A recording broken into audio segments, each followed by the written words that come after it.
안녕하세요. 고인류학자 이상희입니다. 고인류학은 지금은 사라진 옛 인류를 연구하는 학문입니다. 옛 인류란 몇천 년 전 삼국시대, 고려시대 그런 게 아니고 몇백만 년 전, 몇십만 년 전에 살았던 사람들의 조상, 뼈가 더 이상 뼈가 아니고 돌이 되어버린 사람들 이야기입니다. 우리가 지금은 홀로 있습니다. 호모 속에 속하는 유일한 종 호모사피엔스로 우리 주변을 돌아보면 우리밖에 없죠. 우리와 가장 가까운 계통은 굉장히 우리와 다르게 생긴 침팬지입니다. 하지만 인류의 진화 역사 속에서 우리가 이랬던 적은 오히려 드뭅니다. 대부분의 인류 진화 속에서 우리는 다른 우리같이 생긴 하지만 우리와는 다른 인류 계통과 함께 살았습니다. 상상해 보세요. 지금 창문을 열고 밖을 내다보면 사람 같은데 사람은 아닌, 딱히 호모사피엔스는 아닌, 그리고 유인원도 아닌 그런 사촌들과 함께 이 지구상에 있는 그 장면을 상상해 보세요. 바로 그런 우리의 사촌, 우리의 동기들을 연구하는 것이 고인류학입니다. 몇백만 년 전, 몇십만 년 전 사람들에 대한 가설을 세우고 그들이 남긴 흔적으로 가설을 검증하고 결론을 내리면 그 결론으로 큰 그림을 만들어 갑니다. 그때 그리는 큰 그림은 우리가 그리는 큰 그림입니다. 그런데 놀랍게도 그 그림은 그들의 이야기가 아니고 오히려 우리 자신의 이야기일 때가 있습니다. 오늘 마지막 강의에서는 고인류학의 인류학에 대해서 이야기합니다. 오늘 강의를 도와줄 조교들을 소개합니다. 오늘은 마지막 날이니까 장갑이 좀 더 부드럽게 들어갔으면 좋겠습니다. 그러고 있는 것 같아요. 여기는 라페라시, 네안데르탈인입니다. 낮은 이마, 긴 두개골, 그리고 두꺼운 눈썹뼈, 뺨이 이렇게 튀어나오고 앞니가 아주 재미있게 다른 그런 흔적을 가지고 있습니다. 현생 인류와 비교해서 다른 점이 보이죠? 현생 인류는 둥근 두개골의 모습을 가지고 있습니다. 그리고 눈썹뼈가 그렇게 어디 내놓을 곳은 없고요. 그리고 뺨이 튀어나오지 않았습니다. 오스트랄로피테쿠스 아파란시스의 두 개체입니다.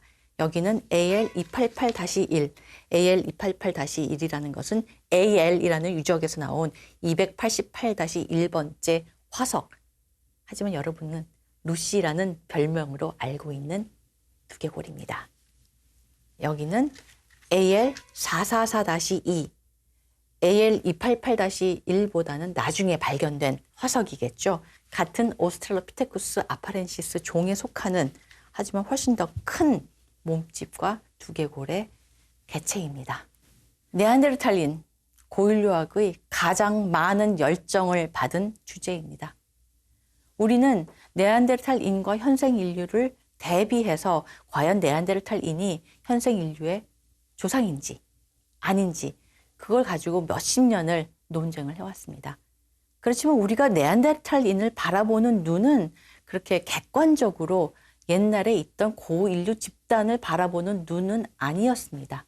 네안데르탈인이 맨 처음 발견되고 인류의 조상일지도 모른다는 생각이 퍼졌을 때 해켈은 스튜핏한 인간이란 뜻으로 호모 스튜피두스라고 이름을 붙이자고 했습니다. 농담으로 한 이야기가 아니라 아주 정색을 하고 논문에 냈습니다. 그도 그럴 것이 블루가 복원을 한 그 네안데르탈인의 모습은 1910년도 신문에 나온 그 모습이기 때문입니다. 구부정한 모습에 온몸에 털이 덮여있는 유인원스럽게 생긴 그런 인간 같지도 않은 그런 인간이 바로 네안데르탈인이었다고 생각을 한 것입니다. 그리고 그에 비해서 현생 인류의 대표로 채택된 크로마뇽인은 듬직하게 잘생겼죠.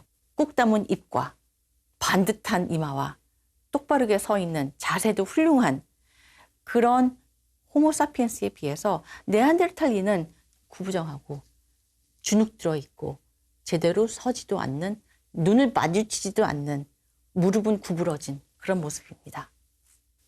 자료가 없으니까 그랬을 거라고요. 1910년 당시 이미 벨기에, 스페인, 프랑스에서 네안데르탈인이 상당수 발견된 상태였습니다. 라하페라 씨도 그 당시에 발견된 상태였습니다. 그런 상당수 네안데르탈인 화석 중에서 굳이 라샤펠의 늙은이를 선택해서 네안데르탈인의 대표로 삼은 거죠. 1908년도에 발견된 라샤펠의 늙은이, 1909년도에 발견된 라페라 씨를 쓸 수도 있었습니다. 둘 다 프랑스에서 발견됐어요. 둘 다 뛰어난 나라에서 발견된 화석이었습니다. 상당수 유럽의 후기 구석기인 화석 중 크로마뇽인을 선택해서 호모사피엔스의 대표로 삼았습니다. 라샤펠이 네안데르탈임은 맞고 크로마뇽인이 호모사피엔스인 건 맞았지만 라샤펠을 굳이 네안데르탈인의 대표로 삼고 크로마뇽인을 굳이 호모사피엔스의 대표로 정한 것에는 모종의 흑심이 느껴집니다. 그 흑심이란 인종주의, 식민주의, 또 유럽 제일주의, 우월주의, 그런 흑심입니다. 네안데르탈인도 물론 유럽인이지만 유럽인이 아니었죠. 왜냐하면 우리 조상이 아니라고 하면 되니까. 그리고 좀 더 무서운 것은 이것은 의도적으로 그래 인종주의적인 관점으로 우리 네안데르탈인을 까자, 그게 아니고 은연중에 나온 결과라는 거죠. 그리고 편견을 넘어서려는 의도적인 연구의 축적으로 네안데르탈인과 호모사피엔스에서 보이는 다양성이 보이기 시작한 것입니다. 이 다양한 네안데르탈인의 모습, 지금 간단하게 검색을 해보면 정말로 다양한 네안데르탈인의 모습, 현생 인류적인 모습을 발견할 수 있습니다. 그 배경에는 연구자들의 다양화도 한 몫을 합니다. 다양한 연구자들은 다양한 관점을 제시할 수 있기 때문입니다. 그래서 21세기 현재 네안데르탈인의 다양한 모습은 호모사피엔스의 다양한 모습과 그다지 다르지 않습니다. 네안데르탈인을 대표하는 화석을 특별하게 정하듯 인류를 대표하는 인간도 정해졌습니다. 네안데르탈인이든 호모사피엔스든 그 모든 고인류를 대표하는 것은 남자입니다. 독일계 언어인 영어에서 man은 남자란 뜻이 아니죠. 보통 명사로 인간이라는 뜻입니다. 그래서 다윈의 1871년도 출간된 Descent of Man은 남자의 유래란 뜻이 아니라 인간의 유래라는 뜻으로 쓰여진 책입니다. 그렇지만 실제 내용을 보면 정말 남자 이야기입니다. 여자들은 설명될 수 없는 사람들입니다. 이상한 선택을 하는, 그래서 나중에 성선택으로 나중에 따로 다루죠. 그리고 인간의 특징은 설명될 수 있는, 합리적으로 설명될 수 있는 특징을 가진 남자들로 이루어집니다. 큰 머리, 두발 걷기, 도구를 제작하고 사용하고, 그리고 사냥을 통해서, 도구를 통해서 작아진 이로 뛰어난 사냥꾼이 될 수 있었던 것은 남자였습니다. 그거는 19세기 영국의 빅토리아 시절의 남녀 차별적인 생각이라고 치죠.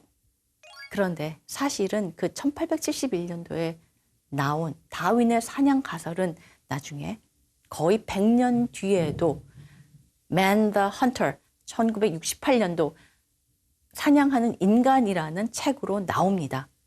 그리고 거기에 나오는 내용은 매우 비슷해요. 남자들의 사냥으로서 인류의 진화가 앞으로 나아갔다는, 특별해졌다는 내용입니다. 그리고 그 내용은 1981년도 러브조이가 이어받습니다. 그의 유명한 논문 인간의 기원 Origin of Man은 가족을 부양하는 가장으로서의 남자가 어떻게 인류 진화를 탄생시켰는지 이야기를 합니다. 따라서 man은 인간이라는 뜻의 대표적인 명사지만 사실 고인류학에서는 남자에 대한 이야기였습니다. 제가 이것을 깨닫게 된 개인적인 계기가 있어요. 책 인류의 기원을 출판할 때 이야기입니다. 이 책 인류의 기원을 영문판으로 출판했을 때 책 제목이, 그 편집부에서 온 책 제목이 Close Encounters with Mankind였습니다. 인류와의 조우라는 뜻이었죠. 그래서 제가 고쳐달라고 했습니다. Close Encounters with Humankind라고 바꿔달라고 했어요. 그리고 그 김에 그 책에 나왔던 그림 중 반 정도는 바꿔서 그려달라고 요청했습니다. 그 바뀐 그림에 대한 반응은 가히 폭발적이었어요. 특히 사냥하는 여자가 그려진 그림은 그 미국 출판사에서 너무 좋아해서 표지에 가장 위에 올려놓았습니다.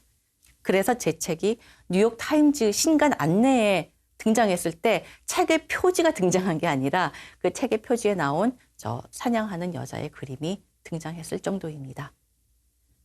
하지만 여자가 나오는 그림에 대해 불편함을 느끼는 사람들 혹은 거짓말이라는 사람들도 있었습니다. 여자가 무슨 사냥을 해? 다 아는 사실인데 여자가 무슨 석기를 제작하고 여자가 무슨 농경에 개입을 해? 그래서 저는 궁금했습니다. 왜 사람들이 이렇게 생각을 할까? 고인류가 man이 인간이라면 그것은 남자 여자 다 아우른 인간인데 왜 여자가 이런 일을 했다고 하면 사람들이 불편해할까? 약간은 오기 섞인 호기심으로 검색을 해봤습니다. 선사시대 사람이라고. 그래서 구글 이미지 검색을 했더니 그 결과가 아주 특이했습니다. 구글에 비친 사람들의 생각에서 나오는 선사시대 사람은 남자였습니다. 남자가 사냥도 하고 벽화도 그리며 전투도 하고 토기도 만들고 석기도 만들고 모닥불을 앞에 두고 이야기 꽃을 피우는 그런 모습으로 그려졌고 여자는 항상 아이와 있거나 일을 할 때는 땅바닥에 엎드려서 하는 일만 했습니다. 이 결과를 가지고 논문으로도 발표했어요. 도구 만드는 인간은 남자가 대표하고 있지만 사실은 여자, 남자 모두 만듭니다. 여자만 만드는 문화도 있고 남자만 만드는 문화도 있고 다 함께 섞여서 만드는 문화도 있어요. 얼마 전에 나온 논문에서는 이 톡이 만들 때 꾹꾹 누르잖아요. 그래서 찍힌 지문을 분석한 논문이 나왔는데 그 지문의 골이 남자와 여자가 평균적으로 다르다고 합니다. 솔직히 저는 조금 의심스럽긴 한데 그렇다고 하니까 그래서 그 지문에 있는 골의 폭을 다 쟀다고 합니다. 토기에 찍힌. 그랬더니 적어도 1대1에 남자만 만드는 것도 아니고 여자만 만드는 것도 아니더라. 적어도 그 유적에 나온 그 토기들을 만드는 사람들은 그랬다는 연구가 있었습니다. 벽화를 그리는 사람은 항상 남자 어른입니다. 얼마 전에 나온 논문에서는요. 이 두째 손가락과 넷째 손가락의 길이를 재서 분석한 논문이 있었어요. 이 두째 손가락과 넷째 손가락의 길이는 성호르몬의 영향을 받습니다. 그래서 이 길이가 짧거나 길면 여성 혹은 남성이라고 생각을 할 수가 있어요. 그 벽화 중에 손자국이 많이 난 그런 벽화가 있잖아요. 거기에 나온 손가락 길이를 분석했더니 역시 적어도 1대1의 비율이 있었다는 연구 논문이 있었습니다. 사냥은 남자들의 행위로 생각됩니다. 그런데 생계를 위한 사냥은 집단적인 행위인 경우가 많습니다. 사냥이 남자들의 전유물이라는 이야기를 하는 사람들은 이 민족지 자료를 얘기해요. 민족지 자료를 보면 거기는 항상 남자들이 집단적으로 하는 것이 사냥이라고 나옵니다. 그런데 무슨 소리를 하는 거냐. 그 민족지 자료 자체가 굉장히 편견과 함께 모아진 자료라는 것은 인류학계에서 이미 인정된 사실입니다. 지난 20, 30년 동안 새로운 방향으로, 새로운 접근으로 모아진 자료에 따르면 생계를 위한 사냥은 역시나 다양한 성별, 다양한 연령 집단이 참가를 하는 행위입니다. 최근에는 이 고고학 자료를 통해서 사냥꾼에게는 여성, 남성 모두 다 포함되었다는 연구 논문도 발표되었죠. 그래서 고인류학에서도 그것을 반영을 합니다. 이제 사냥하는 고인류의 모습을 그린 그림은 옛날에는 한 20, 30년 전까지만 하더라도 남자들이 다 집단적으로 모여들어서 그 사냥을 하는 그런 그림들이 전부였는데 점점 지난 5년 동안 다양한 성별과 다양한 연령 집단들이 같이 모여서 사냥을 하는 그림이 많이 나오고 있습니다. 고인류가 생산성이 높아질 때 분업을 했다고 알려져 있습니다. 그냥 말이 되잖아요. 사람들이 모여서 다 모든 같은 일을 하는 게 아니라 성별로 나눠서 남자가 하는 일, 여자가 하는 일 나누고 늙은이가 하는 일, 젊은이가 하는 일 나누면 훨씬 더 생산성이 높아졌겠다. 말이 됩니다. 문제는 그것이 어떤 추정이나 가설이 아니라 기정사실로 자리를 잡아서 더 이상 검증의 영역이 아니라 상정의 영역에 있게 되는 그것이 문제라고 생각합니다. 인류 역사상 성별 분업이 오래전부터 있어 왔다는 실제적인 자료는 없습니다. 우리가 그렇게 그냥 추정을 하고 그냥 가정을 하는 거예요. 우리는 단순히 성별을 추정하는 일에서도 비슷한 가정을 합니다. 여기 나오는 루시, AL288-1은 여자라고 많이 알려져 있죠. 그리고 모든 박물관에 가도 여자로 추정이 된 그런 모습으로 그려져 있습니다. 그런데 이 루시가 AL288-1이 여자라고 어떻게 알죠? 루시 이 화석의 발견자 돈 요한스는 나중에 회고했습니다. 열심히 뼈를 모으고 막판에 끝날 때쯤 발견한 이 뼈 조각들, 그 뼈 조각들을 보면서 감이 왔다는 거죠. 이게 중요하구나. 그리고 돌아와서 이제 낮에는 필드에 나가 있고 밤에는 저녁에는 돌아와서 이제 정리를 하거든요. 정리를 할 때 흘러나오던 비틀즈의 노래 Lucy in the Sky with Diamonds를 듣고 루시라고 이름을 졌다고 합니다. 왜냐하면 그는 이미 뼈 조각을 발견했을 때부터 이것은 여자였을 거라고 생각을 한 겁니다. 인골에서 골반이 있으면 90% 높은 적중률로 성별을 추정할 수 있습니다. 인골에서 성별 추정은 굉장히 간단해요. 골반만 있으면. 그리고 루시는 골반이 있습니다. 근데 문제는 골반을 가지고 정확하게 성별을 추정할 수 있는 이유는 현생 인류와 같이 머리가 큰 아이를 낳아야 했던 골반은 특별하게 생겼기 때문입니다. 현생 인류는 남자와 여자의 골반이 굉장히 다르게 생겼어요.